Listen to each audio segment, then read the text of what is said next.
It's already been a pretty bizarre day in Kansas City. In fact, yesterday I ended up spending pretty much the whole day down in the crossroads. And now today, Jackson County is voting. And of course, that's brought a lot of tension to the surface. But I'm willing to go ahead and say it now. And frankly, I think that anyone who won't come with me on this is anti-democratic and anti-football IQ, anti-ball knowing. I think you got to vote no on that Nick Bolton contract. I don't care what the big media is telling you. Eventually, our voice needs to be heard. This is KC Sports Network, proudly presented by Emprise Bank. Hold on. Welcome into Only Weird Games. Go ahead, Nate. Hold on. I'm looking at the video again. Hey, Coach. What time you gonna get here at the polls? Hey, Coach. What time you gonna get her at the polls? Tammy coming too? Yep, she is also a resident. Yep, bring her on down. We need all the votes we can get. Oh, we lost Seth again, so that's cool. Who the hell knows where Seth is? I thought he looked like he wasn't really responding as well as he could have been. The state of Minnesota's letting him down. Hey, Coach. Okay. I don't know. We might call 41 and see where. There might be some TV reporters around, but like you ain't got to worry about that. You know why? You know who's going to be the backup? Casey Wolf's going to be there. Casey Wolf's going to be your mascot interpreter, nodding, clapping, pointing at the cameras after you vote yes on the 3/8 tax. How many times have I said 3/8 today, kids? It's a lot. It's a lot. I was going to say we got way more than 3/8 of Only Weird Games here, but now it's not that much more. Thank you all for joining us. They had Casey Wolf with his arms folded doing a "That's right, Coach." That's right. Uh-huh. Tell him to vote yes. Hell yeah. You know, with no audio whatsoever. Yes, I am Seth Keysor, and welcome to thumbnail looks good, Tucker. That's a good thumbnail. Welcome to Only Weird Games, where yes, those are two running backs, one still in the Chiefs uniform, the other. Who knows? Who knows? But Josh, you know, I just got to put you on the spot. Please don't answer the question. How'd you vote, my guy? I'd love to talk about it. Would you like to talk about it? We can talk about it. I mean, sure. I mean, until Seth comes back, I mean, we break into local Only Weird Games to provide you the most local of local election coverage. Should we order pizza tonight? I guess so. Oh, we should. We really should get one of those maps out that you get for the general, but we're just doing it for like neighborhoods. I guess I don't know how far we zoom. School districts. I don't know. We can zoom in and figure it out. Hey, Kevin James is here. Oh, Seth, what's up? All right, now let's zoom in on 18th and Vine. Now let's see where they are in this situation. How many precincts are reporting right now? 22. As of right now we're gonna jump back to downtown Kansas City. Hear what people on the street are saying. Will you give us? I love local television, kids, because you are asked as a journalist, as a reporter, can you go on camera? Sure. When will this be on? I don't know. 4 o'clock, 5 o'clock, 6 o'clock, 7 o'clock, hell, 10:30. I don't know. Can I have your name?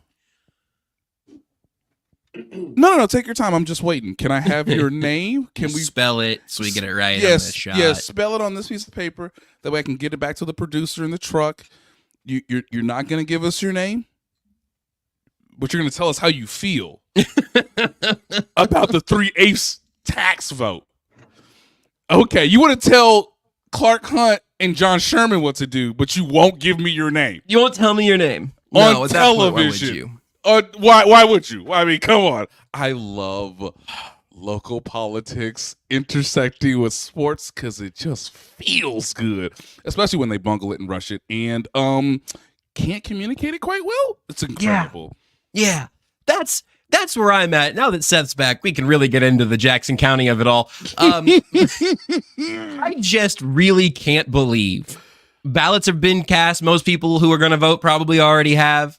I also see comments of I don't even want to talk about the vote anymore. I totally get it. Neither do I. Right. I can't believe we're here today. And there was a thing from one of the groups representing the neighborhoods of the crossroads who are like, we have struck a deal with the Royals. It's not a very good deal, but it's a deal. It's like, brother, the polls have been open for 6 hours when that was the Royals are on their third state. Third location. Yeah. They're on their third location. Yeah. The Chiefs are trying to install some VIP suites at the field level that none of us are ever going to be in, but it'll be a little warmer in the upper deck when it gets cold out.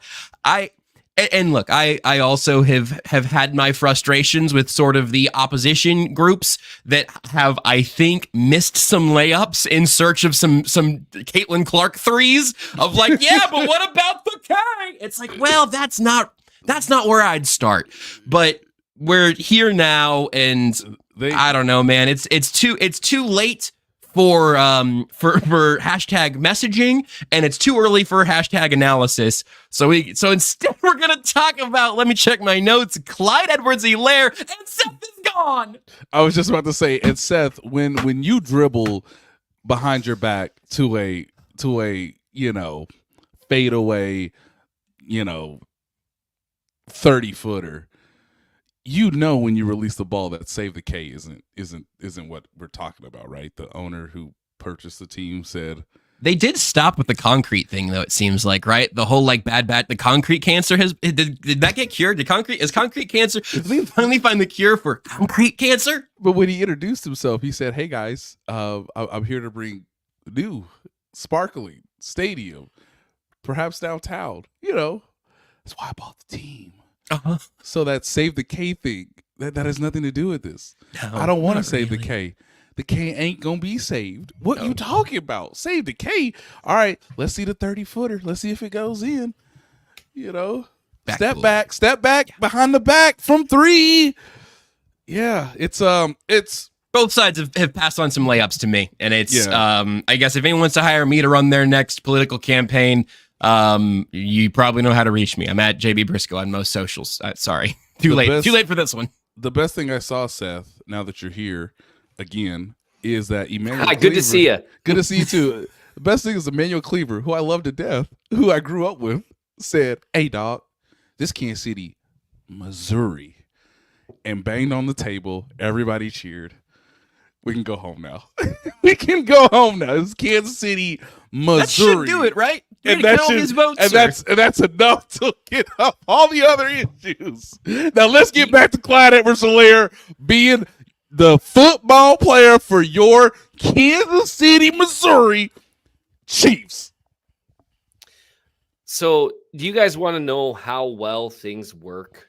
Sure. When you're talking about local government, and I'm fortunate to have the job I have, and I appreciate everyone that I work with.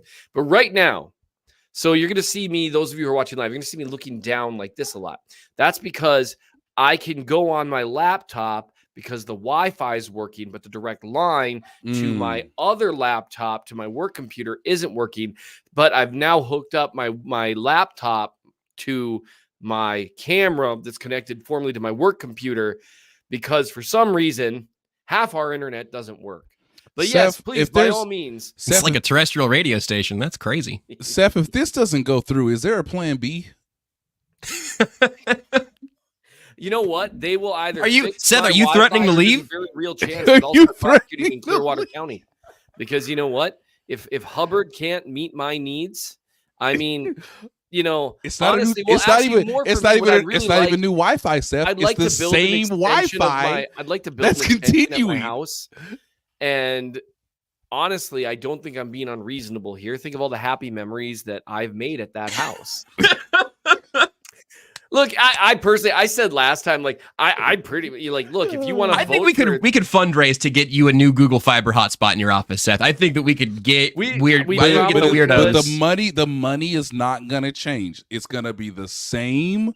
Yeah. With an upgrade to Wi-Fi. Don't ask me how that equates out economically, but it's the same money going to a better Wi-Fi system. And no one really likes my comfort in these things is you are being taxed way more money for way more things that you hate more. That's not really a comfort. That's like, hey, it's like, no, let's not talk about that. And that's what is always so funny to me, honestly, like when sports and politics intersect, that's a chance for politicians to score points with their constituency. Yes. Yeah. And so that's where you see all the speeches, and half the time they don't really know what they're talking about. It's just like, we can't allow the Chiefs to dictate what to do to us. With what we need to do is punt at the 5-yard line and understand that we'll score a field goal if we don't. And you're like, stop it. And then on the other end of things, of course, you've got the team, which is just like, hey, it's me. Yeah. We've known each other a long time. Mm-hmm. You love me. Give me your money. Like any good relationship, it's, hey, we've had a good run and I've made you feel pretty good a number of times. Also quite bad for a long stretch of time, but think about how good it's been recently. It's been so good. Give me a large chunk of money, commit to it for the next 40 years, or I'm leaving, or I'm going over to your cousin's house next door. Like, whoa, like that. Yeah. Is that a good place for trust? Yeah, and that's where, honestly, the whole thing is, I mean, I'm doing you a favor. And look, that's the big thing. Like, honestly, we're basically a utility. I would really respect it if, like, every $1,000 you spend is $3.75. Okay, get in line. I would have respected it more if the team was just like, look, this is a business. This is a big expense for the business. I would like you to front some of it because I do feel like this provides a benefit to the community and I have options elsewhere. It's like, you know what? Fair enough. Yeah, the one issue there, Seth, is that would have, I think, required having a plan. Oh, don't start. The Royals missed their own deadlines, like over and over again. They missed their deadlines, and now we're here. People are voting, and we still don't know. We don't have all of the details on April 2nd. It's crazy. Anyway, believe it or not, guys, I don't want to talk about Clyde Edwards-Helaire. Are you saying the Royals are mismanaged to some degree? You didn't put those. You're not putting those words in my mouth. I think. Hey, listen. I think this is the best the Royals have been managed in a while, and I still think that's true. That to me is the layups. The no side has missed is why would you trust these people to manage your money when they want it to add it to their own money that they already have way more of than you have. They don't need it. You need that money. Don't let them tell you how to spend it. That's right there. Pretty front and also they're disorganized and the Arrowhead upgrades stink and the Royals have changed their plans 3 times. That messaging on a sign I think would have worked. What was that, Seth? Sorry? I'm just disagreeing with you for fun, if I'm being honest. Oh, well, that's okay. I didn't hear what you said. I was going to let you have some space. Oh, well. No, this really is, this is a classic example of what political campaigns look like, in that it would be really easy for both sides to just make on one sheet of paper, okay, in 12 font times 12 size font times New Roman, pros, space, line, cons. That's it. And then just, hey, this is why I think you should. And this is honestly, we're about to go into space that I don't really Instead, we got Slugger at the crossroads telling you to get out the vote.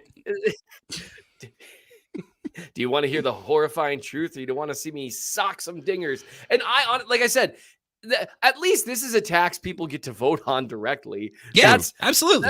I actually appreciate that. And so what really gets to me, and I'm trying so hard not to go down a rabbit hole that maybe only matters to me. It's like, do you have any idea how many of your taxes you don't get to vote on? Yep. And don't involve things that you like as much as you like the Chiefs. Yep. And the Royals are there too. Oh, come on. I feel bad. I stopped being a Royals fan. I started to really love baseball at just the worst possible time, like right when the strike happened. And then it just never came back. And it's a shame because we could like go to Royals games for like $5. You know, I was there the first at bat for Chico Lean. And when they announced him coming in as a substitute, he's coming in. And they said, Chico Lean. And everyone around was like, who? And one of the guys, because we were sitting in the right field section, because that, the general admission, it was like $5 to get in. You're right. Someone yelled at the right fielder. It's like, sorry, buddy, we don't have a scouting report on this one. Just like, what a wild core memory to have. Yeah, just like I just remember things like that. I remember I was there for Johnny Damon's first game. Hey. Hey. Both of these guys, both of those fellas that you're recalling have some interesting sections of their Wikipedia page. Oh, no. Quote, we want to make sure these franchises thrive here for another 50 years. That is John Sherman, the Kansas City businessman who purchased the Royals 5 years ago. We want to make sure the franchises thrive here. Sounds to me like years. Sounds to me like you're kind of attacking Swifties who only started cheering for the team this year, Nate. Like, you can be new and still be passionate about the history and I don't know where I became the vote yes. Hey, I'm the vote yes plug guy. Hey, where them waterfalls on these renderings? I don't see them. The other big difference there, Seth, is that billionaire. Where's my waterfall? Where's my fountain? That billionaire you just referenced, Seth, is actually not asking me to pay for any of her stuff, so I'm pretty cool with her. I think she can kind of do what she wants because it doesn't involve me. So we're gonna talk about Clyde Edwards-Helaire. We're gonna go on tour, but also kind of need you to front this money up front. Oh, that's not a problem? Great. I'll do 6 shows in your city. Hey, look, if the Royals want to do pre-sale tickets, that's fun. Enter promo code Weird Games, and that'll get, believe it or not, guys, that'll get you in the first batch of folks for the VIP on-field suite section at Arrowhead. Just use promo code only Weird Games and text Mark Donovan, and he'll get you hooked up. Text Mark Donovan. Clark, I don't say Clark Hunt's back. Clark Hunt hasn't gone. Any other questions for Mark Donovan right now? No, I think the most important one is, hey, can I get in on that suite right now? So Clyde's back. What a transition, ladies and gentlemen. I've been trying, man. I don't know. I know, and I've been blocking your shot. So That's okay. yeah, you got a lot of energy. The Chiefs. Man, made it back from Disney in one piece. I made it back from Disney in one piece. Hallelujah. Can you imagine that this woman took me? I should have said it. Damn it. We were out, Josh. What is wrong with you? Yeah, I should have child to 3 different Disney parks back to back for 12 hours each time. Yeah, I'm back in one piece. So look, as a professional journalist, Clyde Edwards-Helaire is going to sign a 1-year deal to remain with the Kansas City Chiefs. Now you could say, Nate, what does that mean?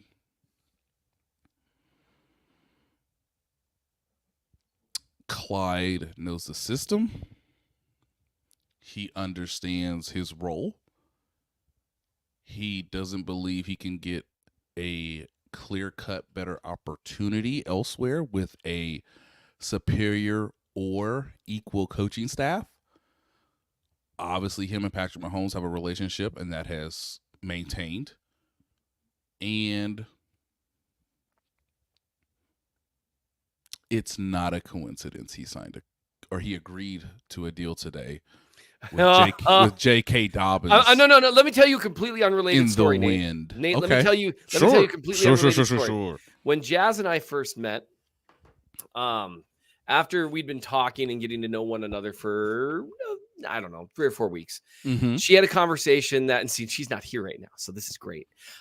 She had a conversation in which she used words like be friends, take it slow, and other words. I wasn't really listening after those first 2 because I was like, I know what's happening. I think I've seen this film before and I didn't like the ending.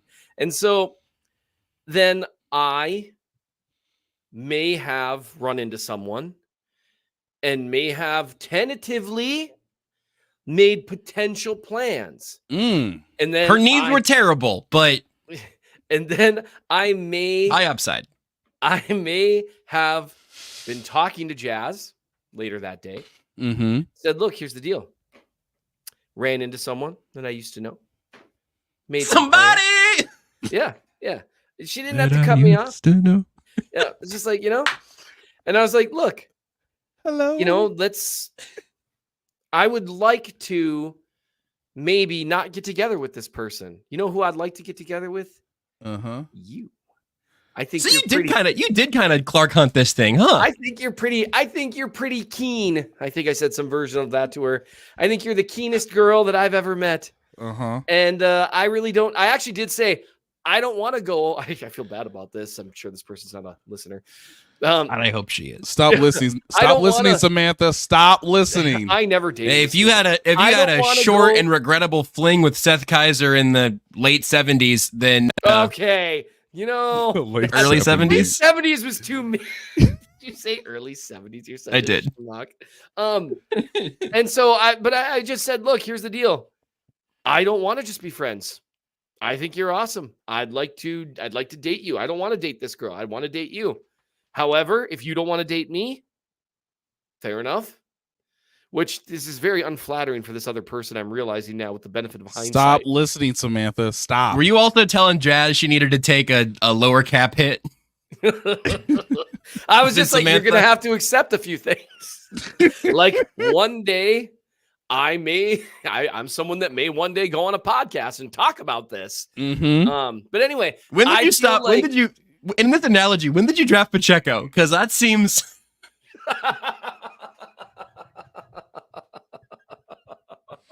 Seems bad. The Jarek analogy McKinnon isn't here? perfect, Josh. Okay, got it. It's a very limited scope analogy, but that feels a lot like what the Chiefs did. They were like, okay, Clyde. Hey, look, Dobbins looking good. Pretty spry. Which is not a compliment, gentlemen, to use. None of this. Hey, I would just, while we're here, I'd just say don't feel like you have to act on any of this. Yeah. Don't feel like any of this is prescriptive.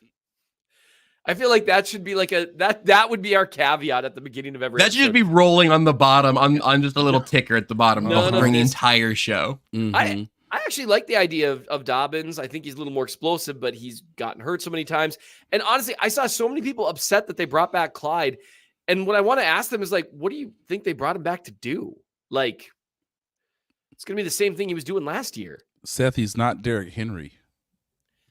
That's all right. true. I'm going to have to bridge this gap between the two of you guys then, I think, because you know what? I'm not going to we this one. I'm going to I this one. Oh. Okay. I've taken my lumps on Clyde Edwards-Helaire. And last year, all three of us were in this headspace, but I felt like I was holding a particularly large shield up as I was doing it, explaining to people that there was absolutely a useful spot in this offense for Clyde Edwards-Helaire last year. Yes. All the people talking about like wanting him as a training camp cut down was just off base. And ultimately, he did have a role in this offense. Ultimately, that role wasn't productive in any meaningful way, but he did get some snaps. Like, I think both of those things can be true of like, yeah, I get it. Also, I feel like about half of his game logs are going to show like 2 carries for 4 yards. And it's a weird thing to do for the second real running back on your roster right now, aside from guys who spent all of last year on the practice squad. He had 70 carries for 223 yards, just to scooch over 3 yards per carry. Nothing there screams you got to have this guy back. I also think that having him back on the least amount of money possible, just fine. He knows the offense. And look, it does say something that they declined his 5th-year option, and he's still willing to be gainfully employed by them. Could he potentially be a third down back, which could lean more into his skill set as a receiver? I've given up on that. Potentially. Seth, well, bad news, Seth, because do you want him to be the number 2 running back? Because last year he wasn't the number 2 running back, really. He was the number... gotta give the ball to somebody! Seth, I have a job to do, and I am reporting.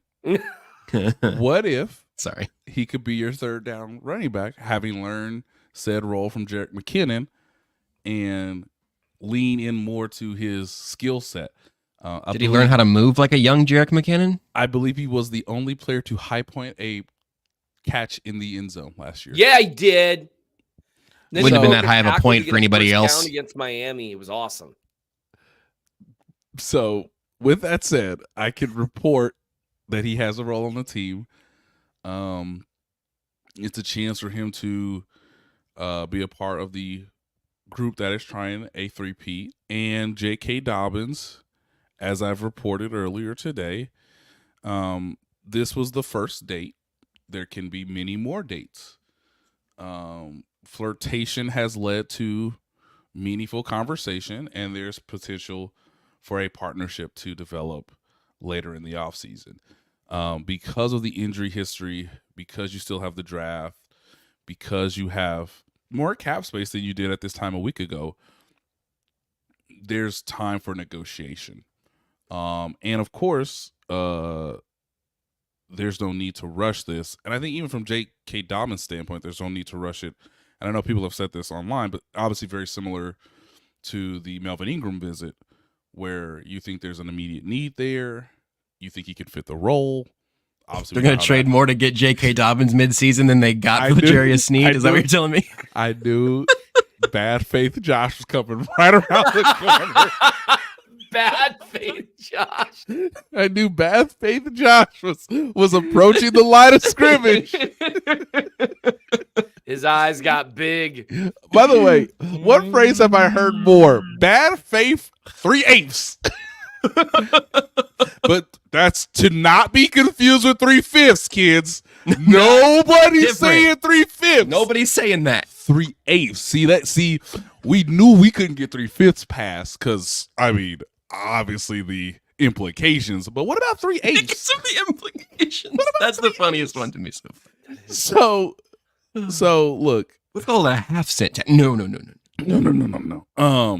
With all that being said, J.K. Dobbins wants to shop around. He's got plenty of time to prove his health and his value.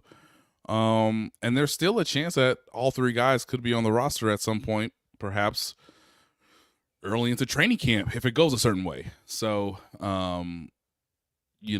it's the first date. I'm not saying it's going to go the same way as Seth and Jazz, but I'm trying to tie these knots as best I can. Yeah, I don't know if Samantha ever came back around or kind of how that story concluded. Let me tell you who Samantha was in my life. She was a young, pretty lady. Her name was not Samantha. She was young. Important. She was pretty. She wanted me to watch Grey's Anatomy with her because kids, it was. Is Samantha Jordan Foote? It was even hotter in the streets back in the day. Oh, okay. And I was watching Grey's Anatomy as a young lad, trying to make, whimsical conversations around characters. You don't have to tell. I want you to know you don't have to finish this story. Okay, go ahead. I got one text from a certain individual, and a decision needed to be made. I left Samantha. And I just think if we could all clarify that none of us view our wives as the Clyde Edwards-Helaire of the relationship, correct. I do think that could be good for everybody. Yes. I just kind of mean to me this week. We'll see. So about the bad faith of these. Let's talk about Kansas the election City again. Let's talk about the vote more. Let's do this. Hey, here's what we're actually gonna do. How can you criticize people? Which is the best? This is the best part. Casey Tennants understands that we have a play that they cannot play, which is you taking our homes away. You're taking our businesses away. You're taking just space that we didn't agree to. Hoping, and it hasn't happened yet, I don't think, but hoping that somebody from a certain team or two would fumble and say, those people don't matter. That has not happened yet. So I congratulate everybody, but I do love that the KC Tennis were like, hey man, rent about to go up. Guess what, son? It ain't gonna stop if a stadium's there or not. Yeah. That rent is going sky high. And I'm sorry, are you trying to rental buy prices are skyrocketing? Because look at these interest rates. Yeah. Look at these interest rates. Why would Clark Hunt do this to the housing market? But also, I don't want to displace anybody. I totally understand that. Of course not. And this is on them. Yeah, that's right. This is smart. Can I be dark side Mark Donovan? This is on them. This is on them. Don't look over here. Don't look over here. Don't even look at KC Wolf nodding his head right now. That's on them. Okay? Them. You know who I'm talking about. Them. Am I displacing your house? No. Am I displacing your business? No. Am I trying to get a manual cleaner to scream at you? No. That's on them. We'll see our logos on everything.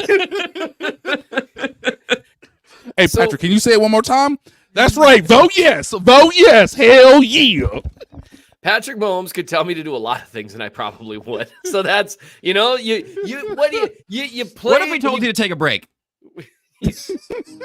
We appreciate you supporting KC Sports Network by listening to our podcast. You have helped us become the highest ranked Chiefs podcast network in 2022 and 2023. And don't forget about our daily Substack newsletter, the best written analysis you can find on the Chiefs straight to your inbox every day. kcsn.substack.com. When BJ made that ad, he didn't think this would be the way it was appropriately used.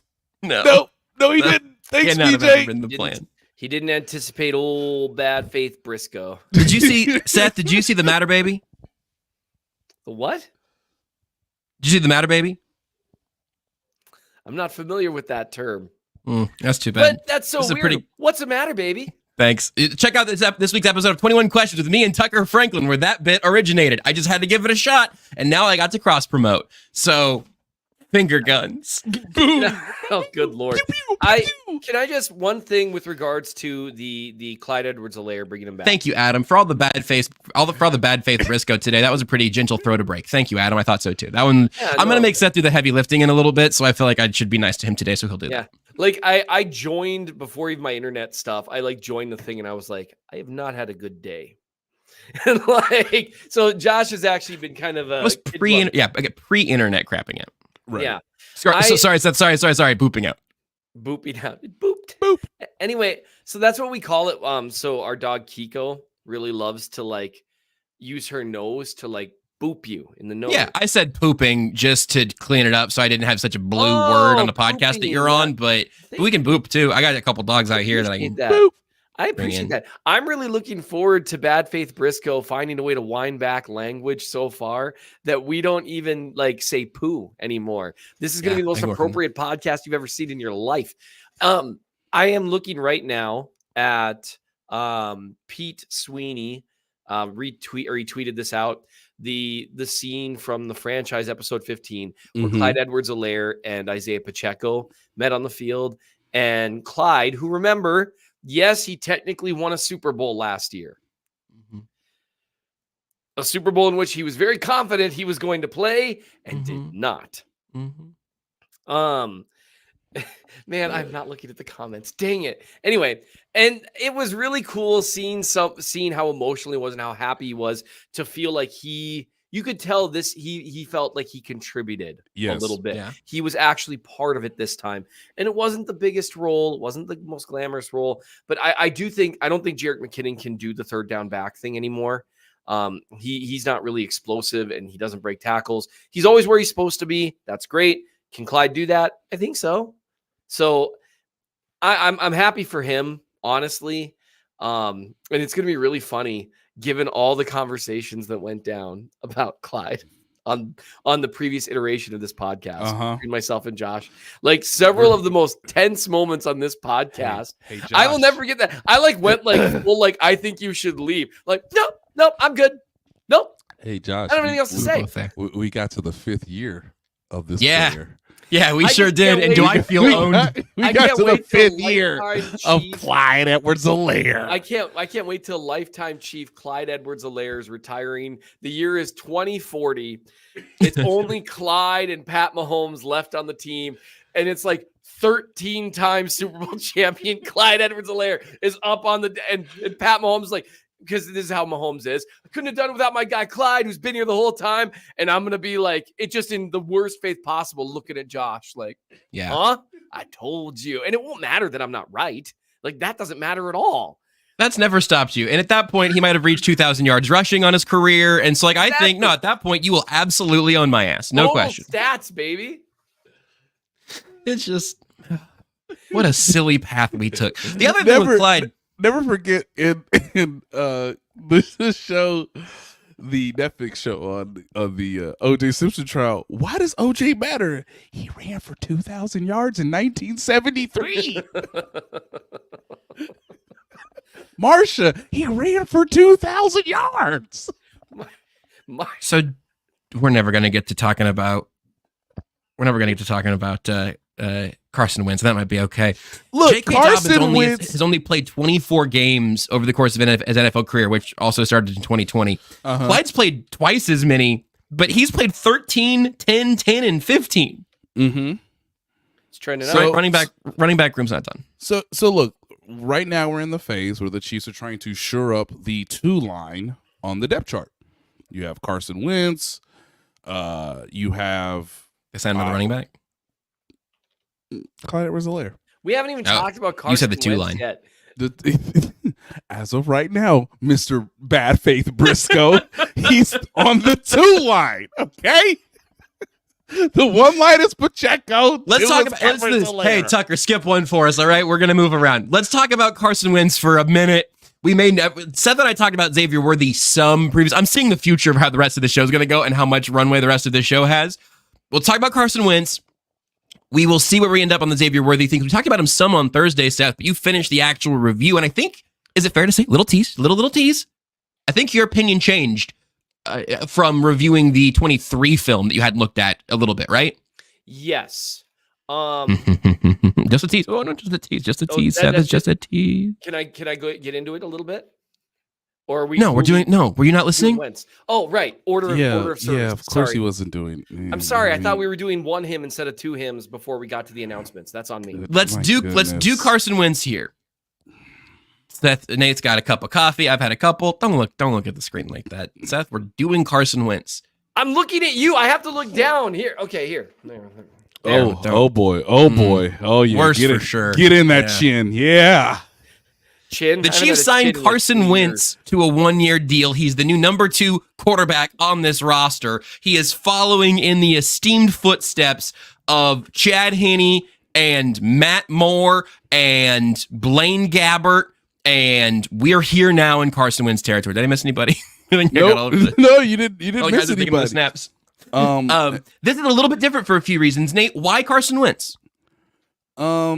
He was willing to accept a deal that he wasn't willing to accept a year ago, which is why they pivoted to Blaine Gabbert. I do get the sense that the Chiefs would have preferred Carson Wentz last year over Blaine Gabbert. It's just it didn't work out. Blaine Gabbert was comfortable going from Tom Brady, and again there was a connection with Donovan Smith, and going from Tampa Bay to Kansas City, understanding the role he was going to be asked to do, him succeeding in that role, obviously under Tom Brady, and then obviously giving a lot of those knowledgeable examples to Patrick Mahomes. He got to play in Week 18. We all saw it. He led them on a game-winning drive. Interestingly enough, on the same day, at the same time, Carson Wentz was doing that for the Los Angeles Rams against the San Francisco 49ers. So through a lovely tool called Over the Cap, I saw that Carson Wentz, it took him a little bit of time because Carson Wentz thought, I'm still good enough to be a starter in the NFL in our Lord's 2023 season. The league said otherwise.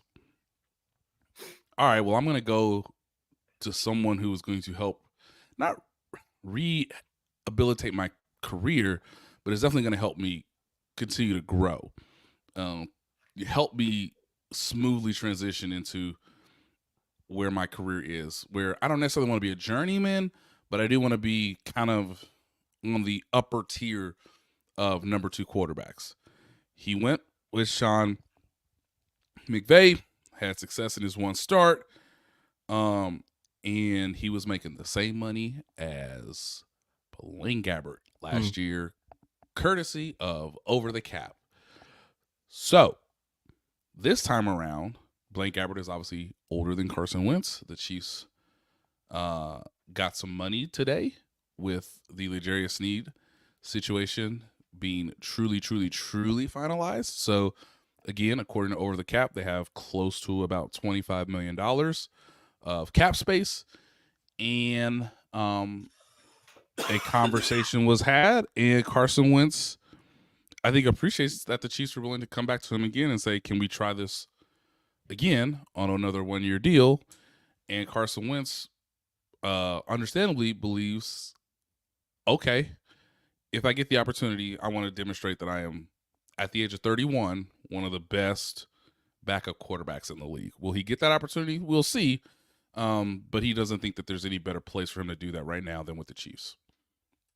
And that makes sense to me, Seth. I know you're in a fugue state right now, so you just flagged me down when you're ready to go off on it. But there are a few variants here, again, a little bit younger, but still would qualify for like a veteran quarterback in that room. It's not for helping Patrick Mahomes read defenses anymore. That narrative is long gone, and frankly, that was not the case last year either. I don't think plenty of benefit to having Gabbert around, but it is kind of wild. This is going to be his 5th team in 5 years. Obviously, that's the end of the Philly era, and then it's just been different teams every step along the way. We know his personality is infectious. We learned that in 2020. And what? Sorry, Nate. You doing okay?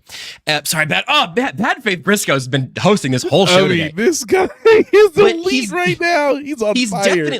He's definitely the most athletic backup they've had. I think he's the biggest at 6'5". I don't know what the rest of the dudes measured in at. I'm always surprised when like Matt Moore's taller than I think or whatever. But this makes sense to me. I think it makes sense to have a more like higher ceiling type of guy. In terms of, hey, you could reasonably ask him to do a little bit more. It's going to be a way different ride than the way that Mahomes gets you there, and you hopefully are only seeing him out there once or twice a year or so. But I think this makes a lot of sense. If you told me the Chiefs were going to be without Mahomes for a 4 or 6 game stretch, which is like, obviously leaning towards disaster territory, I'd say, yeah, I could see Carson Wentz running Andy Reid's offense, and if things are clicking mid-season, they go 4-2 in games they should have been 5-1 in or whatever. I think there's a path for that. I think it makes sense. Seth, are you on the Wentz train? If Carson Wentz doesn't get COVID, you are not Seth. Before the season finale on the first inaugural Hard Knocks in season, the Indianapolis Colts probably make it to the playoffs. Actually, they do make it to the playoffs. They probably end up beating a pesky Jacksonville Jaguars team and probably win a playoff game. And Carson Wentz is probably potentially still a member of the Indianapolis Colts. But because he refused to get the COVID shot Well, he didn't say that. He said it was a personal decision. I don't think he ever said what. Faith-based reasons, according to Bad Faith Brisco. Sounds like his was the bad faith there. He caught COVID at literally the worst time any player in the NFL has ever caught COVID. And kids, that is not revisionist history. That is the facts. And he was basically cut that night because we all saw it on Jim Irsay's face. So Seth, he's had trouble rebuilding his reputation since then. What can he do for the Chiefs? I also encourage you all to look up Carson Wentz's most recent interceptions. It's better than any ride I went on at Disney World, and I'm not joking. Some of the interceptions Carson Wentz has done in a Colts Commander's uniform, I mean, those are just go look them up. Go ahead, Seth. So Wentz, I mean, someone actually sums it up well. One of our commenters, Brian Perot, who knows, says Wentz is a short segment. He sucks less than Gabbert. The end. Fair. He's not a bad quarterback. And now he's not necessarily a good one either. He's kind of a streaky one. And he's a guy with enough talent that in the right system, with a team not really ready for him, without a lot of recent film on him, can go on 1 or 2 or even 4 or 5 game stretch in an Andy Reid system with a security blanket like Travis Kelce and maybe a really high level defense and go above 500 in that stretch. And that's your best case scenario there, right? Like if Mahomes goes down, there's that whole line about, we don't, if 18 goes down, we're bleeped and we don't practice bleeped. That to me, it's kind of funny to me because in a 17 game season, you might have a situation where you want to, or not where you want to, where someone gets injured for like 6 games. 6 games going to cost you the entire season? And so if you're the Chiefs, you're trying to survive an injury to your star. And if you can survive that, you can survive it with Matt Moore, right? You can survive it with Chad Henne. You can maybe survive it with Blaine Gabbert. We never really had to find out. And with Carson Wentz, I think the ceiling's higher than any of those guys in the right system with the right things surrounding him. He can be a guy that can come in and actually play not just adequately, but he's a guy who come in and play well for 2 or 3 games. And then you might have one really bad game, like real bad. There's another good comment from Joshua Zylstra. So they feel like Wentz is the kind of backup quarterback that will definitely lose you a game you should win. And that feels true too. It feels like he really might get you one, cost you one, and then have 2 that hit down the middle. And I feel I can live with that. I tell you what, it's a hell of a lot more fun for us as people. Yeah. Right. And I think that makes sense. And you also did a good job pointing out, we're not really at the phase in Mahomes' career anymore to where it's like, oh man, but we need that veteran in the room. He is the veteran in the room. This seems hard to believe, but I mean, he's coming into year 7. You're 8. Year 8. Man. That's not, let's change that. Let's call it year 4. So that sucks. It's a really good signing for a backup quarterback. I think it could pay big dividends, and depending on how the year goes, hopefully Mahomes stays healthy. But he's a guy that, especially in like the smaller the dose, the more comfortable you are because of the talent level. And so there you go. And so I think that's kind of a no-brainer, honestly, if he's willing to do it at a number that they have acceptable. And they have acceptable. Me talk much good. Close enough, honestly. We got the gist of it. You know what it's also going to be great for? It's going to be great for preseason only weird games, because we are going to have a lot more fun talking about whatever Carson Wentz does, because I believe it will be interesting, whatever happens. Good, bad, ugly, all of the above, a little bit of all of it. So that's fun for us. And also, Sam McDowell did a little dive on this. I'll pop up in the comments a second ago too. Dude can sneak. He can be a quarterback with a little sneak potential. I think McDowell had him being like the best at it ever until the tush push took over the Eagles, basically. He's a big dude. So yeah, there's it's fun to find. You can move the valves around as you need to. You know who's definitely fun, Seth? Who's definitely fun? We're gonna save the Rashee Rice thing for the very end, because I don't think the tone of this show is gonna recover. So we're gonna go to Xavier Worthy right now. We're gonna talk about a receiver who's not on the team and may or may not be on the team, but you wrote about in the Chief of the North newsletter as part 3 of your Know Your Draft Crush story, taking a look at Xavier Worthy. And, this is a new visual medium for the video feed. If you're listening later, what Seth has done here is taken his webcam off his computer and pointed it at his computer, and we just watched. Let's watch this again. All right. High points it. Yep, stays in bounds, and he's gone. Watch the route. It's the route, right? Now watch route. Do you notice the steps towards the defender? He has tempo on the route. Takes his time getting there. Step, step, step. Oh, you went inside, or you went outside, then inside, but I'm going back outside. If Ladd McConkey ran this route, everyone would be losing their minds. Why is that? Gym rat. Yeah. Okay. Ooh, that's a fun look too. So never gotten to see that part of your office before. So Xavier Worthy, if I were to sum up what I found reviewing more of his, what is this? A podcast for ants? Correct. So the thing that stood out to me with Xavier Worthy is you should not be comparing him to McCole Hardman. You should not be comparing him to John Ross. You should not be comparing him to any other speedster who came out who Justin Ross. Who didn't show the ability. Well, Justin Ross is not a speedster. Who didn't show the ability to run a full route tree. Xavier Worthy runs solid routes, good routes even. I'm workshopping a theory in my head that if John Ross had ran a 4.31 instead of a 4.21, people would actually like him better because they would focus more on some of the little things he does well as a route runner. He sets guys Sorry, there up. You did say John Ross. Was that was a Xavier Worthy take, right? That was a Xavier Worthy tape. Okay. Man, see, and now I ruined the clip, and now we have no clip. So, okay, oh God, we have no clip. Had Xavier Worthy. Hold on, let's do this again. Let's do this again. Seth, and 3. Nate, going straight up. 3, 2. Seth, one of the most interesting things you said in the Chief of the North newsletter reviewing Xavier Worthy as a part of the Know Your Draft Crush series is that maybe he should have just pulled up limp at the combine. Maybe that would have actually made people appreciate his route running. Explain that to me. That's perfectly summarized, Josh, and I really appreciate that. In the article that I did write that is live on the Chief of the North newsletter, where you can subscribe for $12 a year forever, I wrote a little bit and include multiple video clips showing how Xavier Worthy is a much more nuanced route runner than he gets credit for. He's not a ball winner, but he is someone who it never has to be, because he creates separation. People like to talk about Ladd McConkey and other guys creating separation at the stem.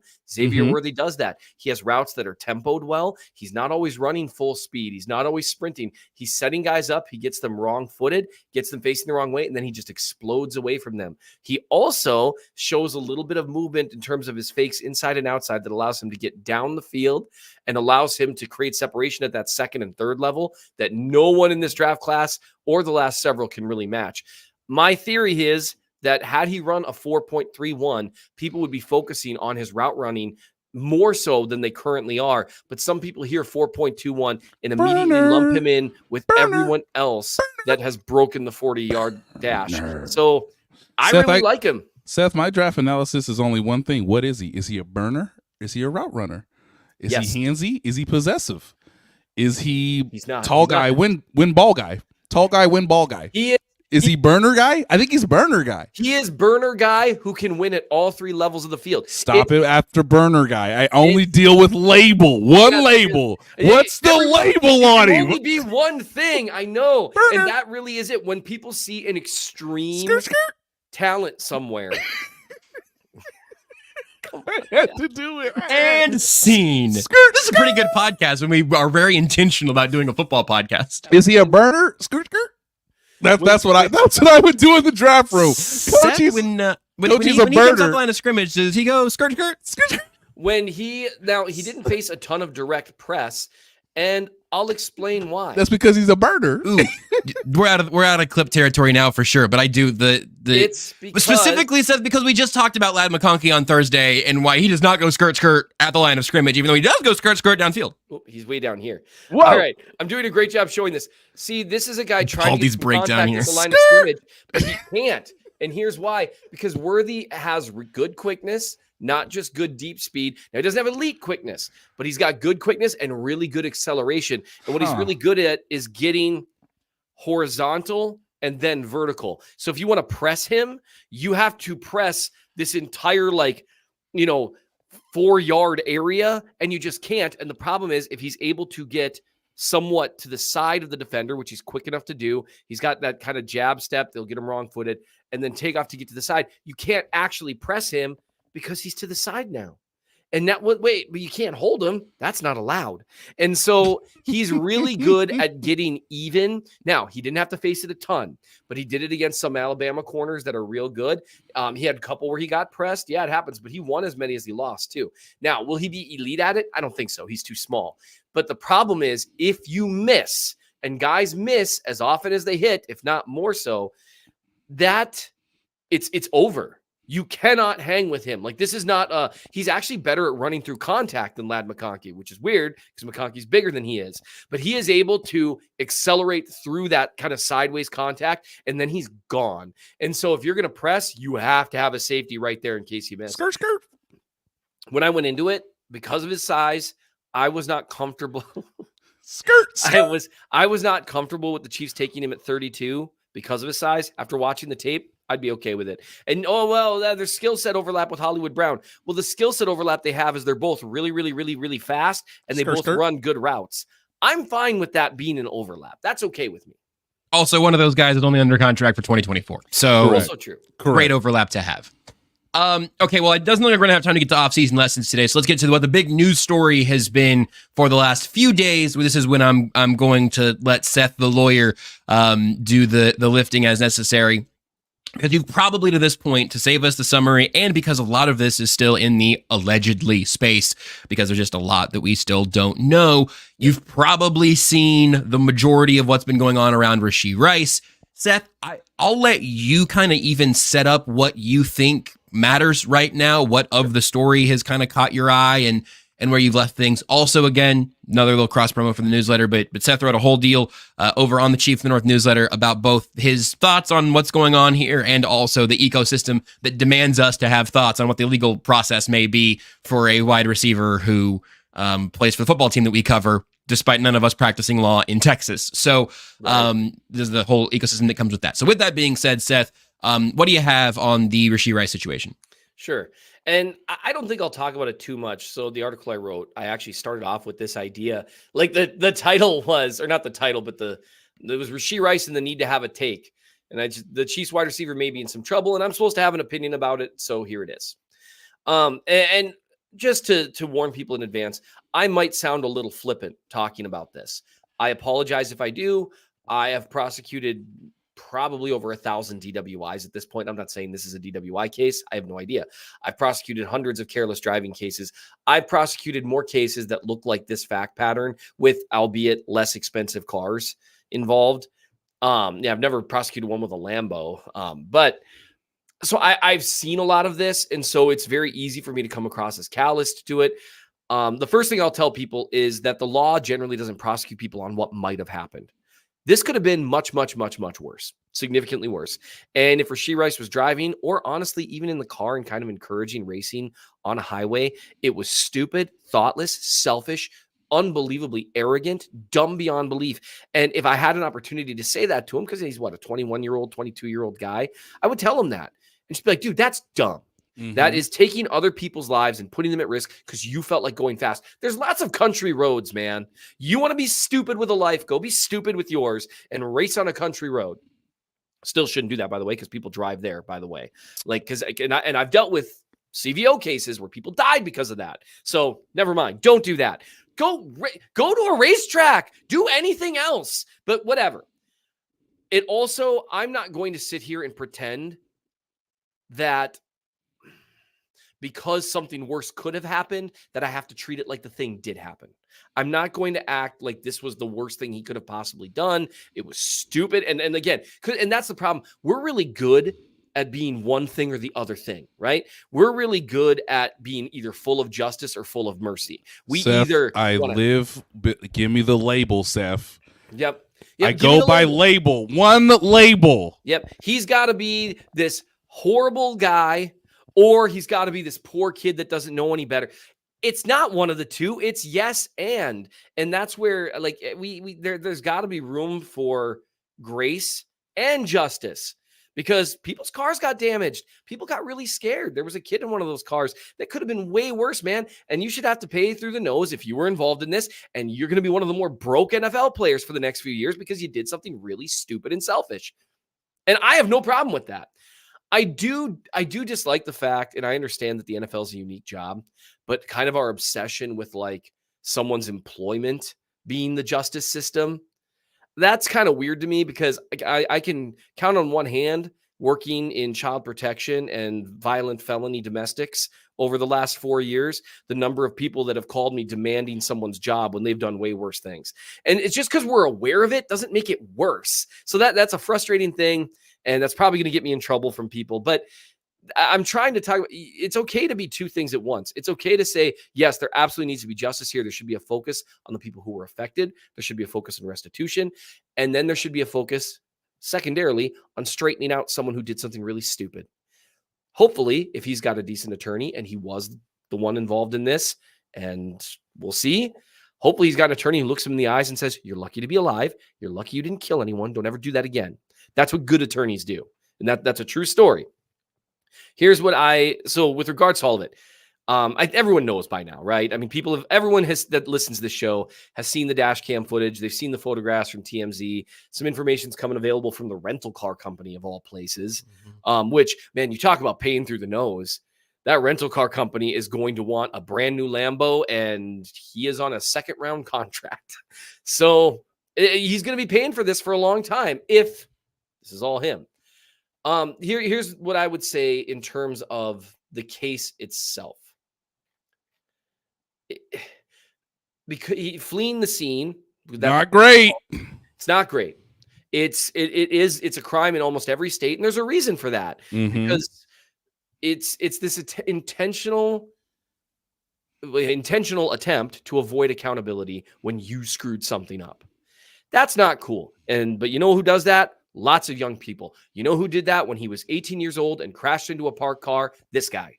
Now, I was sitting there flipping through the radios, crashed into a car, freaked out, drove away, and went home. Then I told a lie to my dad and told him that I crashed into a pole, because for some reason I thought that wasn't as bad, but it was really obvious looking at the car that wasn't a pole. And my dad was like, there was like another license plate in the bumper. Yeah, well, I mean, it's just so clearly it was a lifted truck. And so I panicked. I freaked out. Maybe he freaked out. Selfish thing to do? Yes. Really selfish. Dude, you are not the only person in the world. Like, oh, this is really going to affect me. Uh-huh. Can you think of anyone else it might affect? Like, it just, those things bother me, but those things can be taught. Empathy and accountability, those things can be taught. And when you just write someone off, they don't get taught. Oh, screw that guy. Okay. So I'm talking mostly about opinion at this point because, like we were, our industry requires us to have an opinion on everything for some unknown reason. But the case itself, there's laws forbidding you from going away from a crash. Him going away from the crash creates an implication in a non-funny way that, well, what was he afraid of? Was there more going on? Was he under the influence? And these are the things, fair or not, people will speculate when you leave the scene of a crash. Right. People will say, well, what? Well, were you drunk and trying to get away from a much more serious potential charge? Based on my experience, and I don't practice in Texas, their laws on this kind of stuff might be very different. In Minnesota, what we're looking at here would be a misdemeanor careless driving. It'd be one that we'd come down on them a little more than normal because of the damage done. But if it's just minor injuries, the law punishes what occurred, not what might have happened. Otherwise, we'd be sending people to prison for every DWI, and we don't. Because I've prosecuted, and I said this in the article, so many cases where people were driving all over the road, and the only reason they didn't kill someone is because they got lucky. And so that's how the law works in this area. It prosecutes what happened, not what could have happened. And he probably is in some trouble here. Honestly, and I could be wrong. We don't have all the facts. Like we haven't even seen a police report go public yet. And that's, for me, when I first get a case and I get the first police report, I haven't looked at the body cams yet. I haven't looked at squad video yet. I don't know enough about the case to say for sure exactly what's going to happen with it. And that's just making like a charging decision. And that's 10 times more information than we have here. Right. And it's usually not done on a holiday. Yes. No, and that added a whole new level of things to it. What it looks like is he's likely in a fair amount of trouble. My understanding, looking at some of the statutes from Texas, that it's always hard to read other jurisdiction statutes, that they might actually have a felony version of the statute when it involves significant amount of damage rather than just harm to people. But it's going to be it'll be a felony like Frank Clark's was a felony. A felony is a felony is just not true. There's very different felonies. It's like, hey, did you know that it is a felony to, steal something that's worth $1,001? It's also a felony to stab a man in the head. These are not the same things. So hopefully that helps some of the legal aspect. Hopefully I was able to regurgitate a few things in terms of how to properly maybe talk about this, because you don't want to undermine the seriousness of it, but you also don't want to put every nail in the coffin, seal it shut, and drop someone in, or drop someone in, then see. You'd have to do the nailing afterwards. Yeah, I think so. That's right. Yeah. So that's from the legal perspective, and then from a take perspective, kind of everything that I know about this situation, which isn't much, honestly. It's just he affected people. If this was him, and it kind of looks like it was. I mean, I don't mind saying that.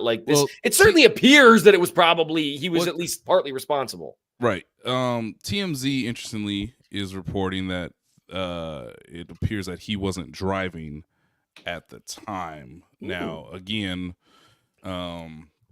we need more information, but that is something that I did read earlier today that I thought was one of the more interesting details, that it doesn't appear that he was the driver. But again, if you look at the video, it's kind of hard to discern who is who, and based on the dash cam footage, it's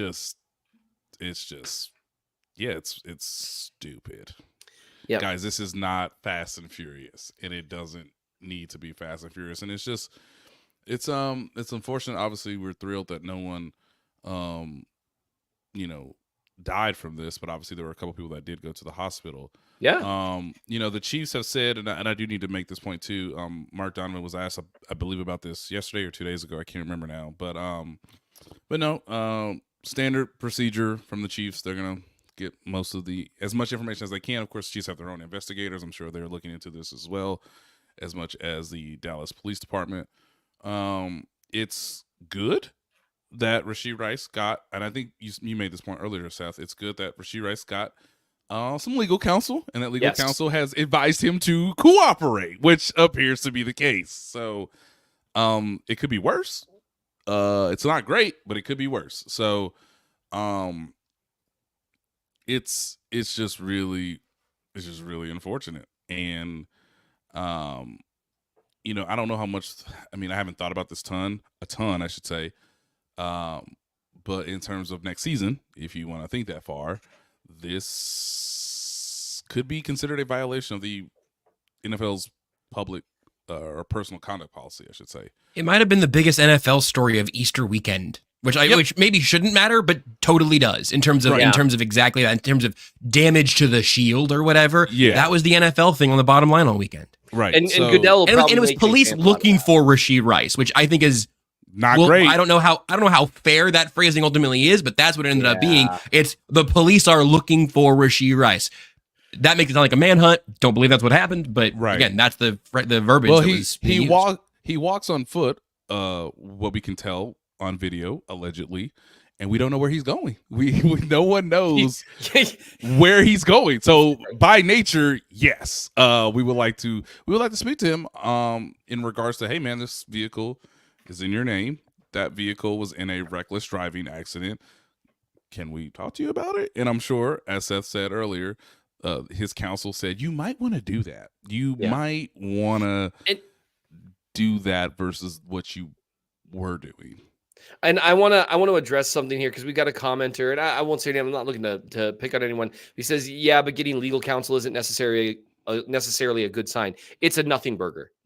Anytime, it is not a sign. You're saying getting legal counsel is not a sign. I'm saying it's smart that someone advised him to do the smart thing. That's what I'm saying. It's not a sign of worse behavior than we think occurred. It's a sign of someone saying, okay, this is going to be a legal issue, civil or criminal. I wrote this. If you had a broken leg, you wouldn't try to operate on it yourself. Mm-hmm. And right now, he's got the legal equivalent of a broken leg. So getting counsel is way better than, if he was just not doing anything. And there's a reason why there became this, the statement from his attorneys, which was a really wonderfully written nothing burger of a statement. He's going to cooperate with the appropriate authorities regarding the unfortunate car accident that occurred. And his thoughts are with the people there. No sort of admission of any kind of wrongdoing, but just like he's aware of this. Hey man, we gonna talk. Don't worry about it. Don't worry. He cool. We gonna talk. He made a mistake. Yeah, we gonna talk. My client, of course, my client will meet with you. I'll just come with him just because he's a little confused on the questions. And then what's gonna happen is his lawyer's gonna sit with him, and law enforcement is gonna walk in the room, and they're gonna decide in advance. Okay, what do you want to do here? This is okay. What are we admitting to? Because there's going to be a moment during that meeting where they're going to ask a question, and his attorney's going to break in and be like, actually, let me kind of walk through that here. He and I have already talked about this, and so blah blah blah, and that's fine. That's the way it works. And so getting counsel, it just doesn't mean anything other than he understands he's got a legal issue, which could be true from the least serious end of this to the most serious end of this.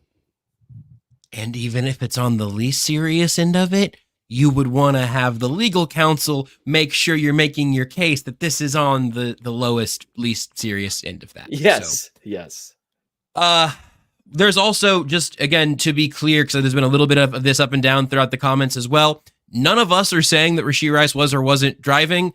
We don't know. What Nate mentioned from TMZ, I haven't seen, so I don't know when that came out or whatever. But you can check that. None of us, this is not one of those situations where we're secretly sitting on more information than we can say, right? And this is a legal thing that I think we have probably all seen literally the exact same stuff that everybody else has. The point of us having this conversation was for Seth to provide his perspective through the legal system and what he has seen and, again, written about in the newsletter, not to tell you what's going to happen because we don't know, because we don't have all the facts yet. We don't. We just have a podcast that starts at approximately 4:35 to 4:40 on Tuesdays and Thursdays, and it would have been wild to have been like, and also Rashee Rice. Oh, we'll figure it out later. Bye, guys. So So, quote, this is from TMZ, quote, we're told one of Rice's friends was driving the Corvette, end quote.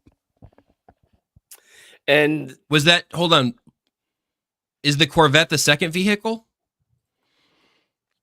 Wasn't Corvette the Lamborghini the one in question? The vehicle that Rice owns, and the Lambo was the one he was renting. Which, according to the company, with the rules that the person who rents it has to drive it. Again, I don't know that. Obviously, rules are being broken left and right in that situation, so I'm not willing to, go to that hill. But I mean, so if a friend was obviously, you know what? I'll say one thing confidently. I believe Rashee Rice was not driving both of the cars simultaneously. I think that's fair.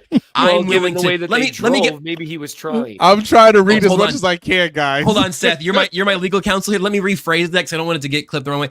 I am confident that Rashee Rice was not simultaneously driving both cars. There we go. That's just to make sure. Yes, Rice owned the Corvette that was involved in the crash and leased the Lamborghini from a company called the Classic Lifestyle. Well, and the Rice was in the Lambo at the time of the crash, and according to the lease agreement, he was the only person who was permitted to drive the car.